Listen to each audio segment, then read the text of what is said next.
She finally opened her violin case, and what was hidden inside was more dangerous than any gun. A giant cowboy who had lost all hope, a ranch on the verge of collapse, and a broken promise to his dying father. To save what was left of his world, he needed a miracle. And then, in the heart of a blizzard, it arrived. A desperate, pregnant woman, carrying a secret more dangerous than the storm itself.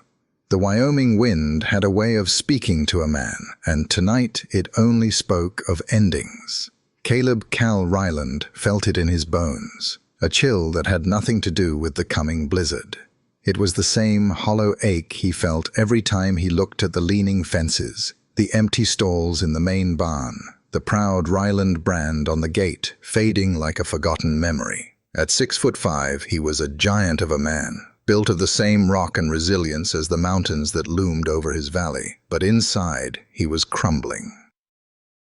He stood before the witness tree, a great ancient oak that had watched over 6 generations of Rylands. Its gnarled branches, now mostly bare, clawed at a sky the color of bruised steel. His father's last words were a constant echo in his mind, sharp as the crack of a whip. "This land is our heart, Cal. Don't you ever let it stop beating. Promise me." Cal had made that promise at his father's bedside, his own voice thick with a grief he hadn't yet begun to understand. Now the word felt like a shard of glass in his throat. The ranch was failing, and with it, the heart his father had entrusted to him was giving its last, desperate beats. The tree was dying, and Cal knew, deep down, that he was dying with it. He ran a calloused hand over the smooth, worn leather of his father's journal in his coat pocket.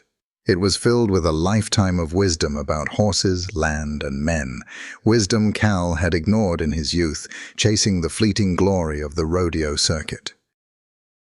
The debt notices were piling up on the kitchen table, each one a testament to his failure. A quiet fury simmered beneath his grief, fury at himself, at the changing times, at the God who would let such a legacy wither. The first snowflakes, hard and sharp as pellets of ice, began to fall. The wind picked up, howling through the valley, a mournful cry that mirrored the emptiness in his soul. It was time to head in, to face the cold silence of the house that had once been filled with life. As he turned, a flicker of light caught his eye at the far edge of his property. Headlights moving too fast on the slick, winding road. They swerved wildly, 2 beams of panic cutting through the growing darkness before disappearing with the sickening crunch of metal against wood. Silence returned, heavier than before, broken only by the screaming wind. Cal didn't hesitate. He grabbed the heavy flashlight from his truck and ran, his long strides eating up the frozen ground, not knowing that he was running toward the very thing he'd just been praying for. A miracle, disguised as a disaster. The car was wedged against an old cottonwood, its front end crumpled like a discarded piece of paper. Through the spiderweb cracks of the windshield, Cal saw her slumped over the steering wheel. He wrenched the twisted door open, the scent of leaking fluid and expensive perfume hitting him at once. She was young, her face pale as porcelain against the dark, snow-dusted fabric of a city coat that cost more than he made in a month. As he carefully pulled her from the wreckage, he realized 2 things simultaneously. She was pregnant, and she was clutching a worn, rectangular violin case with a grip that defied her unconscious state. He carried her back to the house, her slight frame feeling unnervingly light in his powerful arms. He laid her on the old sofa by the hearth, the firelight casting flickering shadows across her face. She was a contradiction in his rugged Spartan world, a delicate, out-of-place creature from another life. As he stoked the fire, she stirred, her eyes fluttering open. They weren't soft or grateful. They were wide with a raw, primal fear, the look of a doe that hears the wolf's howl. She sat up abruptly, her gaze darting around the room before landing on him. Her hand went instinctively to her belly, the other checking for the violin case he'd set down beside her. "You're safe," Cal said, his voice a low rumble. "Car's a total loss, but you seem to be in one piece. I need to call Sheriff Brody. Get a doctor out here." He reached for the old rotary phone on the wall, but her voice stopped him, sharp and desperate. "No!" He turned. She was on her feet, swaying slightly, her eyes pleading. "Please, no, Sheriff." "Don't call anyone." Cal frowned, his suspicion hardening his features. "Ma'am, that's not how it works out here. You've had an accident on my land. The law's the law." "Please," she whispered, taking a shaky step toward him. Tears welled in her eyes, but it wasn't pain he saw there. It was pure terror. "If you make a report, if my name gets on any record, they will find me." The words hung in the air, heavy with a danger that Cal couldn't see but could suddenly feel, as real and as cold as the blizzard raging outside his door. He stood frozen, the phone in his hand, caught between the simple laws of men and the complex terror in a stranger's eyes. Cal's hand, calloused and scarred from a life of ranch work, slowly placed the phone back on its cradle. He didn't say a word. The decision was made in that single, quiet action. He would harbor the stranger, and whatever trouble she carried would, for now, stay within the walls of his house. He gave her a long, hard look. "There's a guest room upstairs. First door on the right. You can clean up." He turned away, offering her a bowl of stew he'd had simmering on the stove, a gesture of sustenance, not welcome. The silence between them was thick and heavy, punctuated only by the crackle of the fire and the howling of the wind. The next morning, the world outside was a sea of white. The storm had sealed them in. The tense quiet was broken by a heavy pounding on the door. It was Sheriff Brody, his face ruddy from the cold, his sharp eyes taking in the scene with a practiced glance. "Cal," he nodded, stomping snow from his boots. "Just checking the outlying properties. Storm's a bad one." His gaze fell on Eliza, who had instinctively shrunk back from the doorway. He noted her fine clothes and the fear she couldn't hide. "Got yourself some company." "Car went off the road last night," Cal said, his voice flat, volunteering nothing more. He stood slightly in front of Eliza, a subtle, unconscious gesture of protection. Brody's eyes narrowed slightly. "That's so. We'll have to file a report when the road's clear." He tipped his hat to Eliza. "Ma'am, hope Cal's taking good care of you." The visit was short, but the message was clear. He was watching. When the door closed behind him, the tension in the room returned. Eliza knew her time was limited. She faced Cal, her chin held high despite the tremor in her hands. "I don't accept charity, Mr. Ryland. I will earn my keep. I can cook, I can clean, I can mend tack if you show me how. I will not be a burden."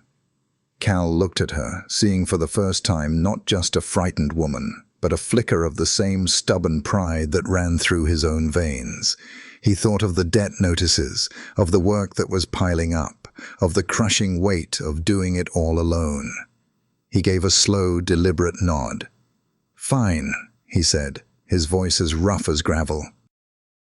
"You can stay until the storm breaks, but after that, your trouble is your own. It leaves this ranch with you." The deal was struck, not with a handshake, but with a shared look of desperation, a pact made between two strangers, bound together by a blizzard and the ghosts they were each trying to outrun. The storm raged for 2 more days, imprisoning them in a world of white. Eliza worked with a quiet, tireless determination that chipped away at Cal's hardened suspicion. Her hands, though pale and slender, were steady as she scrubbed floors, kneaded dough for bread, and even managed to put a neat, practiced stitch into one of his torn work shirts. She never complained about the cold or the Spartan conditions. She simply worked, moving through the old house with a grace that seemed to polish the very air, chasing away some of the dusty silence of Cal's solitary life. He watched her from a distance, a silent observer, and for the first time in years, the ranch felt less like a tomb and more like a shelter. On the 3rd night, the wind finally began to settle. The quiet of the house felt different now, less empty. Unable to sleep, Cal was heading to the barn to check on his last remaining mare when he heard it. A sound so unexpected, so alien in this place of grit and survival that he froze in the doorway. It was music, a melody drifting from the dark, cold tack room. It was the sound of a violin, but played with a skill and passion that spoke of concert halls and velvet seats. The music was a story in itself. It wept with a profound sadness, a lament for a lost world, then soared with a fierce, defiant hope. Drawn by the sound, Cal moved closer, stepping into the shadows of the barn. He saw her through the open door of the tack room, her eyes closed, her body swaying with the music as the bow danced across the strings. In that moment, she wasn't the frightened refugee from the storm. She was a queen in a kingdom of sorrow, powerful and utterly captivating. He was seeing her soul stripped bare. Lost in the moment, he leaned against a stack of old saddles, and a loose buckle clattered to the floor. The music died instantly, a severed note hanging in the frigid air. Eliza's eyes flew open, the familiar terror flashing back into them. She clutched the violin to her chest like a shield. Cal stepped out of the shadows, his large frame filling the doorway. He expected her to run, to retreat back into her shell of silence. He opened his mouth, the apology dying on his lips as he looked at her frightened face. Instead, another truth came out, gruff and unadorned. "That was a fine tune," he said, his voice softer than he intended. The words were simple, but they landed in the quiet space between them with the weight of a treaty, the first act of kindness in their fragile, unspoken truce. The breaking of the storm left the world clean and silent, draped in a blanket of blinding white snow. The peace was shattered by the arrival of a gleaming black truck, its engine a low growl as it cut through the muddy thaw to Cal's front porch. The man who stepped out was Silas Blackwood. He wore a cashmere coat and handmade leather boots that showed no sign of honest work, and his smile was as polished and cold as the chrome on his grill. Cal met him on the porch, his large frame blocking the doorway. He'd known this day was coming. Blackwood had been circling the Ryland ranch for years, a vulture waiting for the lion to weaken. "Caleb," Blackwood said, his voice smooth as aged whiskey. "Quite a storm. Figured it might have knocked some sense into you." His eyes flickered past Cal, catching a glimpse of Eliza through the window before she could move away. "I see you found some help. Or maybe some trouble." "What do you want, Silas?" Cal's voice was flat, devoid of warmth. Blackwood's smile widened, but it never reached his cold, assessing eyes. "I'm a sentimental man. I remember your father, a good horseman, but a poor businessman. I'm here to offer you a way out, a final act of neighborly kindness." He named a price, a figure so insultingly low it was meant to be a slap in the face, a dismissal of a century of Ryland sweat and blood. "Take the money and walk away with your dignity, before the bank takes it and leaves you with nothing." Cal's hands clenched into fists at his sides. He thought of his father's journal, of the promise he'd made. Selling to this man would be a deeper betrayal than any foreclosure. "The Ryland ranch isn't for sale," he said, each word low and clear. "Now get off my land." For a moment, Blackwood's mask of civility slipped, revealing the predator beneath. He looked Cal up and down, a flicker of something like hatred in his eyes. He chuckled, a dry, unpleasant sound. "You have your father's stubborn blood, Cal," he said as he turned to leave. "But you do well to remember something he never learned." He paused at his truck, turning back to deliver his parting shot. "Even the wildest stallion can be broken. It just takes the right kind of pressure." The threat hung in the cold, clean air, a poison seeping into the fragile peace of the morning. The moment Blackwood's truck disappeared down the lane, Cal turned to find Eliza by the door, her face a mask of chalky white. The brief warmth that had begun to grow between them had vanished, replaced by the same raw fear he'd seen the night of the crash. Without a word, she hurried to the guest room. He followed, his boots heavy on the wooden stairs, a cold dread coiling in his gut. He found her stuffing her few belongings into a small bag, her movements jerky and desperate. The violin case was already by the door. "Running again?" Cal's voice was hard, the confrontation with Blackwood having scraped away his patience. "You know him." It wasn't a question. She froze, her back to him. "I know his kind," she whispered, her voice trembling. "Men who smile while they put a knife in your back. I won't bring that down on you. I have to leave." "Leave to where?" "Freeze to death in a ditch." He stepped in front of her, blocking her path. "I took a risk for you. I deserve the truth. All of it." Cornered, her composure finally broke. "The truth?" she cried, her voice cracking. "The truth is, I am running from a man I was promised to, a man whose family is richer and more ruthless than Silas Blackwood could ever dream of being. It wasn't a marriage, it was a business deal to settle my father's debts. They don't want a wife, they want a prize, a cage for me and my child." She knelt and snapped open the violin case. With trembling fingers, she lifted the instrument, revealing a hidden compartment beneath the velvet lining. It was filled with ledgers and documents. "This is why they hunt me," she said, her voice dropping to a fierce whisper. "It's proof of their corruption. It's my only weapon, my only chance." Cal stared from the papers back to her face, a face filled with a desperate courage he was only just beginning to understand.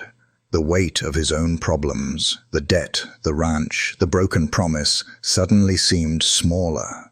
His fight was for the past, for a legacy of dirt and horses. Hers was for the future, for a life, for the child she carried.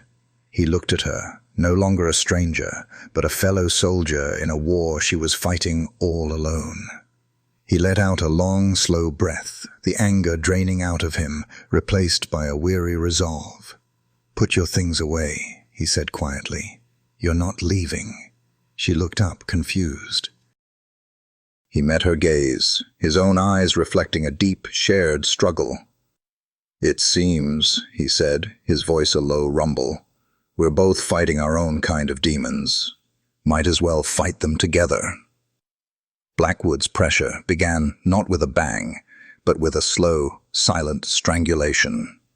The creek that fed Cal's pastures, the lifeblood for his small herd of prized horses, dwindled to a muddy trickle. Cal knew without a doubt that Blackwood had illegally dammed the water upstream. He rode out to his neighbors, men whose fathers had worked alongside his, but their faces were tight with fear. They offered sympathy, but no help. Blackwood owned the bank, held the loans on their land, and no one was willing to risk their family's future for a man they saw as already lost. Cal was an island, his pride and his father's legacy shrinking with every passing day. One afternoon, defeated and bone-weary, he found himself walking toward the witness tree, with Eliza following at a quiet distance. He stopped under its skeletal branches and finally let the silence be broken by the truth he'd carried for years. "He was sick," Cal said, his voice rough, his gaze fixed on the dying bark. "Real sick. He asked me to stay, to learn the books, help him run the place, but the rodeo circuit was calling my name. The roar of the crowd was louder than his whisper." Eliza stood beside him, her presence a quiet anchor in his storm of regret. She didn't speak. She just listened, and her listening gave him the strength to continue. "I told him I'd be back a champion," Cal's voice cracked. "Told him I'd make him proud, and we'd fix this place together. I was still on the road, chasing a cheap silver buckle, when word came that he was gone." He finally looked at her, his eyes hollow with the agony of his failure. "I broke my promise to him, Eliza, and now I'm breaking the one I made at his grave. I'm losing it all." As the last word left his lips, a sound like a rifle shot echoed above them. A massive dead branch, thick as a man's thigh, groaned in protest and then cracked, plummeting to the earth. It crashed just feet from where they stood, shattering on the frozen ground. They stared at the splintered wood, then back up at the wounded tree. It was more than a coincidence. It was an omen, a declaration from the land itself that the heart of the Ryland Ranch was breaking and time was running out. Cal saw the fallen branch as a tombstone for his legacy, but Eliza, who had lived in the shadow of true endings, saw it as a foundation. Back in the quiet of the kitchen, while Cal stared into a cold cup of coffee, she pulled out his father's old leather journal. She had been reading it in the evenings, absorbing the Ryland history. "You're trying to fight Blackwood on his terms, Cal," she said, her voice quiet but firm. "With money and power. You'll lose that fight." She slid the open journal across the table. "This is your weapon, heritage. This ranch isn't just property, it's a story. We don't need a loan. We need an audience." The idea was born from his despair and her defiance. The Wyoming Heritage Festival, a weekend celebration of everything the valley was losing: horsemanship, craftsmanship, community. A way to raise money by selling the one thing Blackwood couldn't buy. Cal thought she was crazy. "People are too scared to help me fix a water pipe, Eliza. You think they'll show up for a party?" "It's not a party," she countered, her eyes blazing with a fire he hadn't seen before. "It's a stand. Let me try." The town council meeting was held in a small wood-paneled room that smelled of old books and fresh coffee. Mayor Thompson, a woman whose face was a roadmap of the valley's joys and hardships, listened with a stony expression. She was a friend of Cal's father, but she was no sentimentalist. As Cal laid out the plan, his voice faltered, the weight of his past failures heavy on his shoulders. The council members shifted, their doubt palpable. They were on the verge of dismissing it entirely. Then Eliza stood up. She spoke not as an outsider, but as someone who had seen what happens when communities forget their worth. "I've seen what men like Silas Blackwood do," she said, her voice clear and strong, filling the small room. "They don't just buy land. They erase stories. They replace heritage with resorts and history with parking lots." She looked at each council member in turn. "This festival isn't a request for a handout. It's a reminder of who you are. It's a chance to tell the world that the soul of this valley is not for sale." A silence fell over the room. Mayor Thompson held her gaze for a long moment, then gave a single, sharp nod. "All right," she said, her voice carrying the weight of finality. "The town will grant the permits." A wave of relief washed over Cal, but it was cut short by the mayor's next words. "But hear this, Cal. This is your last chance. We can't protect you from the bank forever. If this festival fails, the town will stand with the bank. The Ryland Ranch will be history." The first note of hope had been played, but it was tied to the threat of a final, devastating silence. The morning after the council meeting, Cal stood alone in the yard, the sheer impossibility of the task pressing down on him. The ranch was a graveyard of broken things, and he had only a month. He didn't know where to start. He was about to surrender to despair when the sound of an old pickup truck rattling up the lane made him look up. It was Jed, a neighboring rancher, a man who had turned him down just a week before. Jed got out, pulled a pair of worn leather gloves from his back pocket, and grunted. "Heard you were throwing a party. Figured your fences could use some help." He wasn't the last.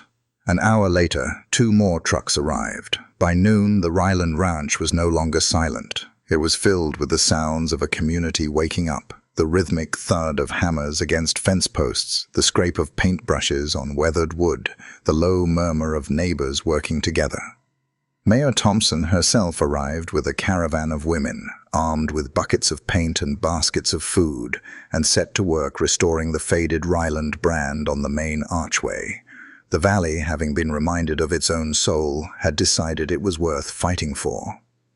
Cal worked in a sort of daze, his heart too full for words. He led the work on the barns, his powerful hands showing men the old ways of mending timber that his father had taught him. He saw Eliza across the yard, effortlessly directing volunteers, her quiet grace a beacon in the organized chaos. She caught his eye and smiled, a genuine, radiant smile that made the world stop for a beat. In that moment, working side by side with his neighbors, with her smile warming him from across the yard. He felt a flicker of something he thought he'd lost forever: pride. The fight, however, was not yet won. One afternoon, two grim-faced men in a new truck, men Cal recognized as Blackwood's foreman, drove onto the property. They got out, their presence an immediate threat, expecting to intimidate the small gathering of volunteers. But before Cal could even step forward, Jed and 3 other ranchers moved to stand with him. They formed a silent, unbreachable wall of denim and determination. The 2 men looked at the line of weathered, resolute faces, saw the fight in their eyes, and without a word, got back in their truck and drove away. A quiet cheer went up from the crowd. It wasn't just Cal's ranch anymore. It was their stand, and their symphony of hammers and nails was a battle cry. The day of the festival arrived on a wave of brilliant sunshine. The Ryland Ranch, once a place of decay, was reborn. The air, thick with the scent of roasted corn and fresh hay, pulsed with the lively tune of a local country band. Lanterns were strung between the renovated barn and the old oak tree, and the laughter of children echoed through the valley. Cal watched it all, a silent giant in the heart of the celebration, a feeling of disbelief warming his chest. They had done it. The community hadn't just shown up. They had poured their own hope into this place. As twilight painted the mountains in shades of lavender and rose, the band struck up a slow waltz. Cal saw Eliza standing near the porch, her face glowing in the soft light of the lanterns, a rare, unguarded smile on her lips. For the first time, he saw not a trace of the frightened woman from the storm. He saw home. He walked toward her, his heart hammering against his ribs with a rhythm more powerful than the music. "Reckon a man ought to dance at his own party," he said, his voice gruff as he held out a hesitant hand. "If you'd do me the honor." Her smile softened, and she placed her hand in his. He led her onto the makeshift dance floor, and the world fell away. There were no debts, no threats, no broken promises. There was only the music, the warm night air, and the feeling of her in his arms, a perfect fit. He looked down at her, and in her eyes he saw a future he'd never dared to imagine. It was a silent confession, a promise of a different kind, made in the heart of the home they had rebuilt together. But the moment, so perfect and fragile, was destined to break. Over Cal's shoulder, Eliza's eyes widened, the smile vanishing from her face, replaced by the ghost of her old terror. Standing at the edge of the crowd, cloaked in shadow, was a man in a dark suit, his face cold and familiar, the private investigator her family had sent. A chill shot through her. Before she could speak, before she could warn Cal, a different light erupted behind them, an angry, orange glare that swallowed the gentle lanterns. A panicked shout cut through the music. "Fire! The barn! The main barn is on fire!" Chaos erupted. The waltz turned into a stampede of screams and fear as the terrible, beautiful light of the inferno consumed the night sky. The fire was a living, breathing beast, roaring into the night and devouring a century of Ryland history in minutes. Cal moved through the chaos like a man possessed, his voice a bellowing command as he directed the frantic, futile bucket brigade. He and Jed managed to break down a back fence to free the few horses in the adjacent corral, their terrified whinnies lost in the inferno's roar. But the main barn, the heart of the festival, the shelter for the cash box holding all their earnings, was beyond saving. It collapsed in on itself with a deafening groan, sending a geyser of sparks into the star-filled sky. Hours later, the fire was a smoldering black wound on the land. The crowd was gone, leaving only the grim-faced volunteers and the smell of wet ash and shattered dreams. Cal stood alone, his face smudged with soot, his hands raw, staring at the ruins. Everything was gone. The money, the community's hard work, the last vestiges of his father's legacy. A cold, bleak emptiness settled over him, heavier than any debt. It was then that he saw her, Across the yard, illuminated by the hellish orange glow of the embers, stood Eliza. She wasn't alone. She was locked in a tense, whispered conversation with the man in the dark suit, the stranger from the crowd. The man handed her a small white card before melting back into the shadows. In that moment, Cal's grief curdled into a cold, hard knot of betrayal. The timing was too perfect, the connection too obvious. Her past, the one she had promised was just a story in a violin case, had finally burned his world to the ground. He walked toward her, each step heavy with the weight of his shattered trust. She turned, her face pale and tear-streaked, but he didn't see her fear. He only saw her connection to the destruction. "He's gone," was all she could manage to say. "And so is everything else." Cal's voice was devoid of all warmth, dead as the ashes at his feet. "The barn my grandfather built, the money this town trusted us with, it's all gone." He looked at her, the woman he had held in his arms just hours before, and saw only a stranger who had brought the wolves to his door. He shook his head slowly, a gesture of final, heartbreaking surrender. "I was wrong," he said, the words tearing from him like jagged stones. "I was wrong to trust you." He turned his back on her and walked away, leaving her utterly alone in the ruins of the hope they had built together. The dawn broke gray and cold over a landscape of ruin. Eliza, her face etched with a grief that went deeper than the loss of any building, placed her packed bag by the door. But before she left, one last stop was needed. She walked slowly up the hill to the witness tree, a lone figure against the bleak morning sky. Cal watched her from the house, his heart a cold, heavy stone in his chest. His harsh words from the night before echoed in his mind, tasting like ash. He told himself he was just making sure she was leaving, but he knew he was following the pull of a wound he had inflicted himself. He stayed in the shadows of the lower slope as she reached the tree. She placed a hand on the scarred bark, her other hand resting protectively on her belly. He saw her shoulders shake with silent sobs. Then he heard her speak, her voice a broken whisper meant only for the child she carried. "Oh, little one," she wept. "I'm so sorry. I thought we had found a safe place. A good place." Her voice hitched. "That man, he gave me an ultimatum. Disappear, or he would help Mr. Blackwood destroy everything this good man had left. He said they would make it look like my fault." She took a ragged breath. "I brought this darkness here, my love. It wasn't his fault. It was mine." Every word was a punch to Cal's gut. The truth, so simple and devastating, hit him with the force of a physical blow. It wasn't betrayal he had seen last night. It was a threat. He had condemned her when she was trying to protect him. The shame was so profound it nearly brought him to his knees. He was about to step forward, to fall at her feet and beg for forgiveness, when the crunch of tires on gravel announced a visitor. Sheriff Brody's truck pulled up. He got out, his face grim. "Cal," he said, walking toward them. "It's what we thought. Arson.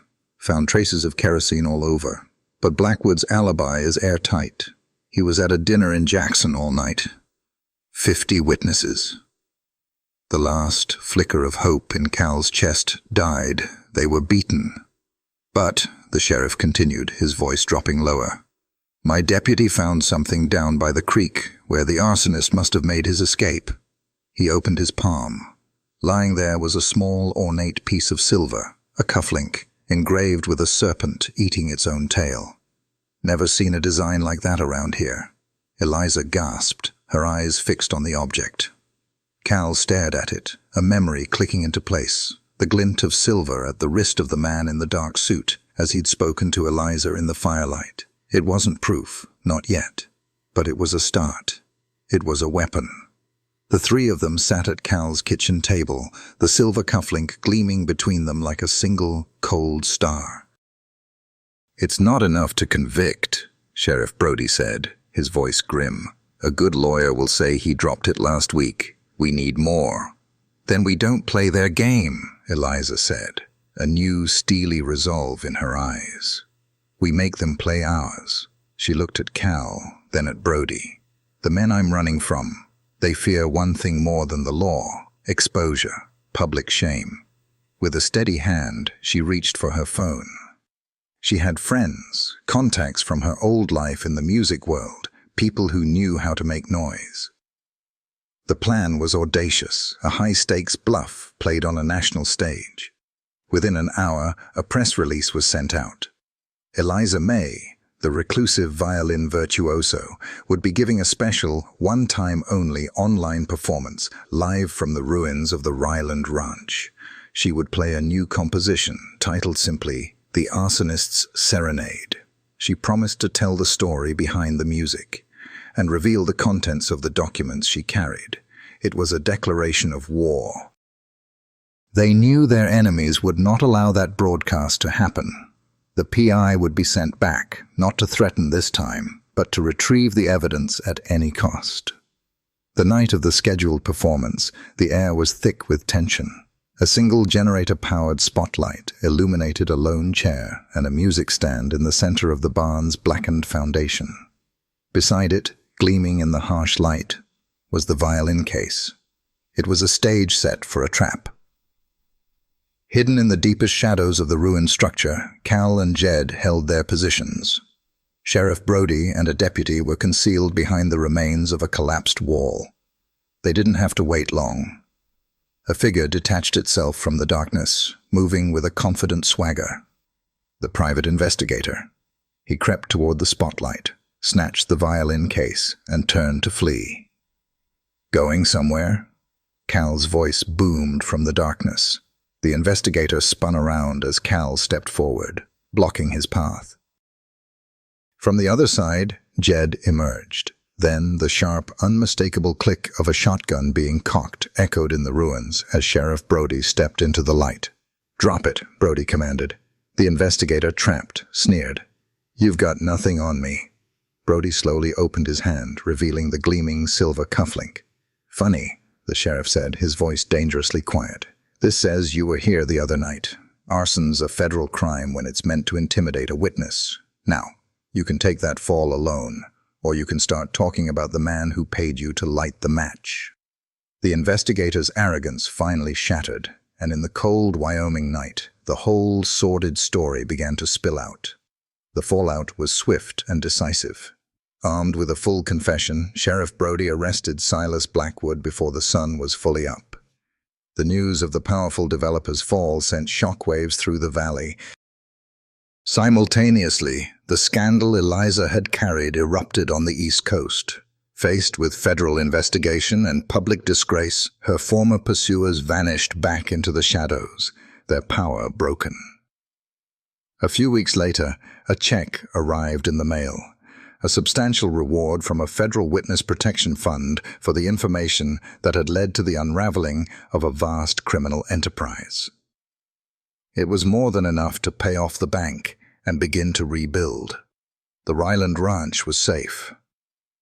One clear, cool afternoon, Cal and Eliza stood once more beneath the witness tree. The air was clean, the sky a brilliant, cloudless blue. Cal pulled a small, sharp knife from his pocket, the one his father had used. He found a space on the ancient trunk among the carved initials of generations past and began to carve a new symbol into the bark, the elegant curve of a violin, intertwined with the loop of a cowboy's rope.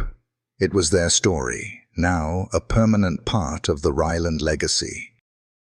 As he finished, his eyes caught something near the base of the great tree, close to where the dead branch had fallen. A tiny, vibrant green shoot was pushing its way up through the hard-packed earth, a stubborn speck of life defying the decay around it. A slow smile spread across Cal's face. The heart of the ranch had never stopped beating after all. He turned to Eliza, his eyes full of a quiet, unwavering certainty. He knelt on one knee, not with the grace of a prince, but with the solid, grounded strength of a man who had found his center. He held out his hand, and in his palm was a small, simple ring, braided from the sweetgrass that grew by the creek. "Eliza May," he said, his voice thick with emotion. "This ranch was just a collection of memories and wood. You made it a home." He looked from her eyes to the gentle curve of her belly. "I don't have much to offer but calloused hands and a stubborn heart. But all that I am, and all that this place can be, it's yours. If you'll have us." Tears streamed down Eliza's face as she whispered, "Yes. Oh, Cal, yes." But as he slipped the grass ring onto her finger, she gasped, her hand flying to her stomach. A slow, beautiful smile broke through her tears. "I think," she said, her voice a mix of awe and urgency, "this little one doesn't want to wait for a wedding." The last scene was not an ending, but a beginning.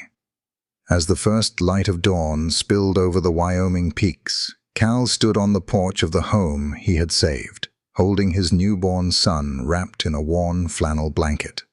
Eliza was beside him, leaning against his strength. Together, they looked out at their land, at the new barn being framed against the morning sky, and up toward the hill.